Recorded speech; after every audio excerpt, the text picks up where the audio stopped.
Hi, everybody. This is just a quick overview of how we're going to operate going forward for the next few weeks in Art 215 Visual Art Portfolio. So your big assignment really is taking photographs of your artwork or collecting photographs that you may already have taken or have had made by other people. However you obtain them is fine. Once you've gathered up your images, you're going to start collecting those and putting them into a discussion board. Each person has their own separate discussion board forum to share the artwork. We're going to share each piece as its own separate thread and give each other some feedback about whether we think the piece should be included, shouldn't be included. If we think it should be included but needs to be rephotographed, we'll indicate that as well. So the big goal, of course, is putting together our best pieces, most current best work for the purpose of the digital portfolio. We're looking to get no more than 12. I would shoot for 10 to 12 of your best, most recent selections. We want to create a portfolio that shows your skill, shows your overall interests and abilities, but that leaves the viewer wanting to know a little bit more about you. So we want to see skill, we want to see your interests, we want to see your own creative original voice rather than examples that are just purely class assignments. But we definitely want to leave our viewers tantalized, wanting to see more of what we do. So if we go over to the coursework area, which is where I am now, and scroll down, I put an enormous number of things in here for you on Project 6, taking and adjusting digital photos, uploading them, and creating your PowerPoint. So if you open that folder, there are lots of PowerPoints, examples, tips, guides from other schools, as well as examples of portfolios by former students.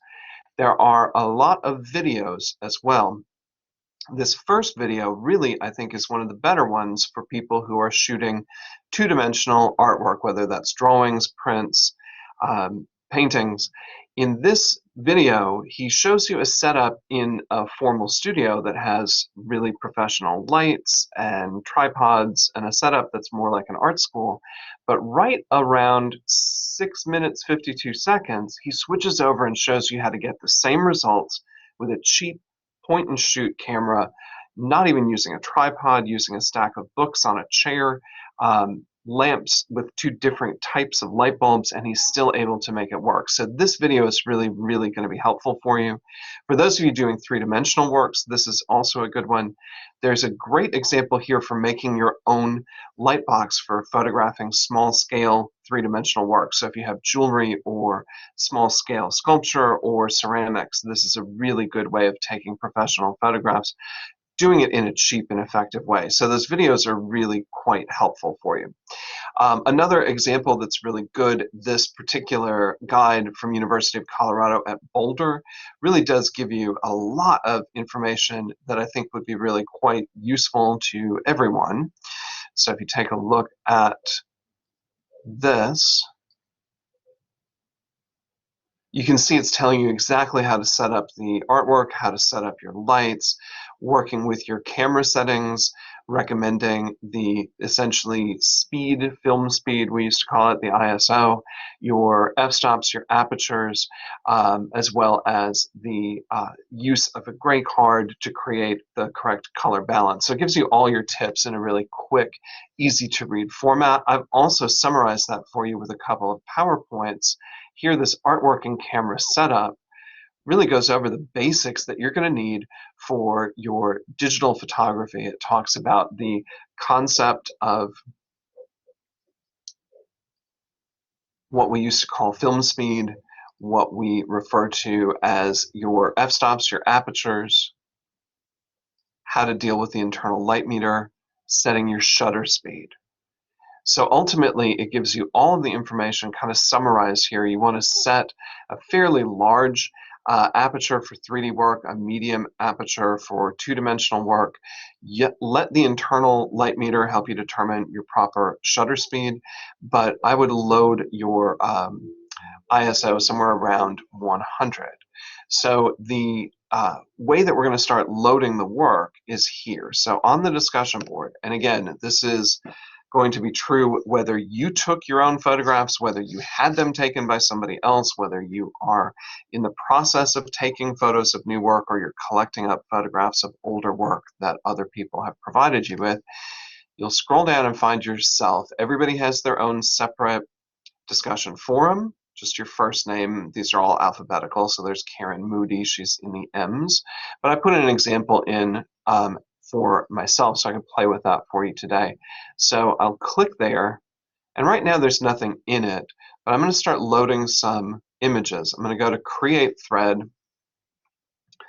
I will be uploading an image right here. I'm going to, again, use this Insert Embed icon that looks a little bit like a mountain with a sun on it just above the text field right next to the paperclip, rather than using the Attach feature or the paperclip feature, which is going to force us all to have to download the image to see it. If you use this Insert Edit function, it's much faster. So I can go into Insert Edit. I just put a few JPEGs here in my downloads.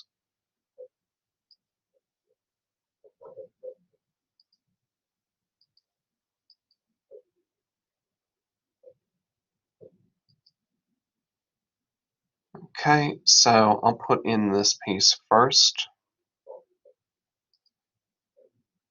You always get a little bit of a thumbnail there. You can scan through here to see that you have the full image. This is a woodcut print. I'm just going to hit insert. It's warning me, do I want to put in an image description? Don't worry about that. So now you can see the image is right in the field. If you want to give us some information here at the top, you can give us a title. This is augury.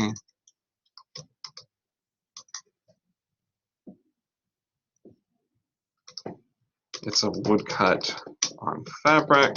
You can even list the size. It's 4 feet by 6 feet in size. When I hit submit, that's going to create a thread just of this one individual piece. Now, rather than adding each piece into the same thread, we're going to make a separate thread for each thing. That way people can leave feedback on each specific item. So I'll go back to create thread. I'll use my insert edit, browse. Let's use this image. This is Green Lake. This is an aquatint print. It's relatively small. Come on.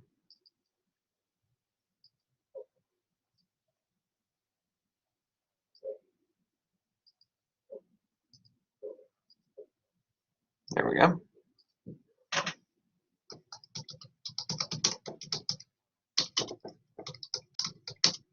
I believe these are 6 by 9 inches. So pretty basic. Everything that you're doing, you're just loading one image per thread. If you were doing sculpture or ceramics and you had multiple views of the same piece, you could put more than one photo in each thread just so they would be grouped. But if anybody wanted to make any comments, all you have to do is go in, click the title of the thread. You can see the work. And then when you scroll down, you have a reply button. So you can give feedback. And our feedback really should be constructive and respectful. But what we're looking to get across is whether we think the piece should be included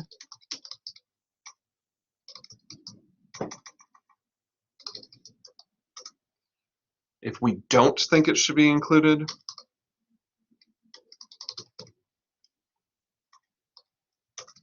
but also if the piece needs to be rephotographed.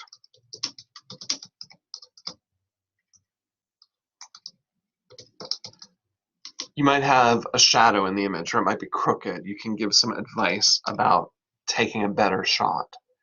So that way, as we go through the next several weeks, everyone will be able to add the pictures as they gather them and make comments. So if you look at our schedule, the portfolio itself is not due until the 29th, just before Halloween.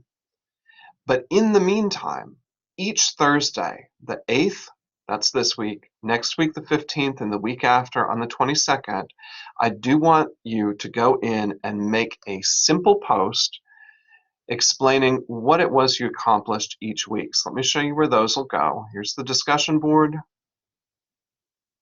And if we scroll past everybody's individual boards where we're loading our images, here's our non-graded progress update. So for this week, you're going to go in and simply comment on what you did. Did you spend the week gathering your artwork? Did you actually take photographs? Did you create new work for the portfolio? Did you upload the JPEGs? Did you provide feedback? Those are the key things you're letting me know that you are participating in. I want everybody to try to respond to each other's work. I will make it my priority to try to comment on every artwork that is shared by each person.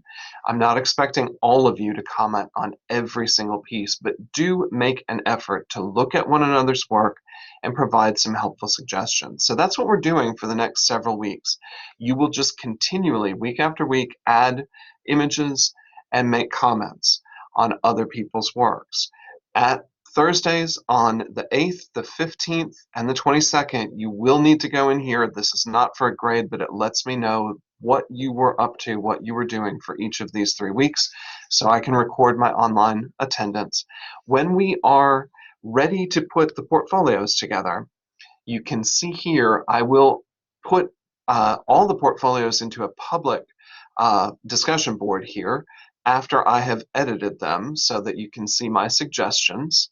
This is the discussion board answering the questions about the process of photographing the work and doing the preparation of the portfolio.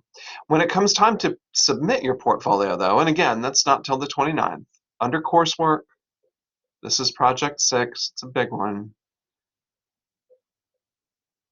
You open the project 6 folder, scroll down, there is your link to upload your PowerPoint. So you'll click there and submit your work as normal. You'll attach your file and hit submit and you're good to go. So hopefully that overview will give you a quick glimpse into how this is intended to proceed. The more work that we put in and the more commenting we do for each other, the more helpful this will be. Probably you should consider including or photographing the majority of the best work that you have. The only things I would really avoid would be things that really truly look like class assignments, especially the ones where everyone kind of makes the same thing. If you've ever taken a drawing 1 class, everybody makes a positive, negative drawing negative shapes and filling them in solid black. They all kind of look alike. I wouldn't include something that basic. If you took design, you maybe made a color wheel or a value scale. Those are too basic to include, but photograph the best and most recent of your work. Share as much as you can, comment on each other's work, and we'll help each other decide what are the 10 to 12 best pieces to include for the purposes of making the best portfolio that we can make.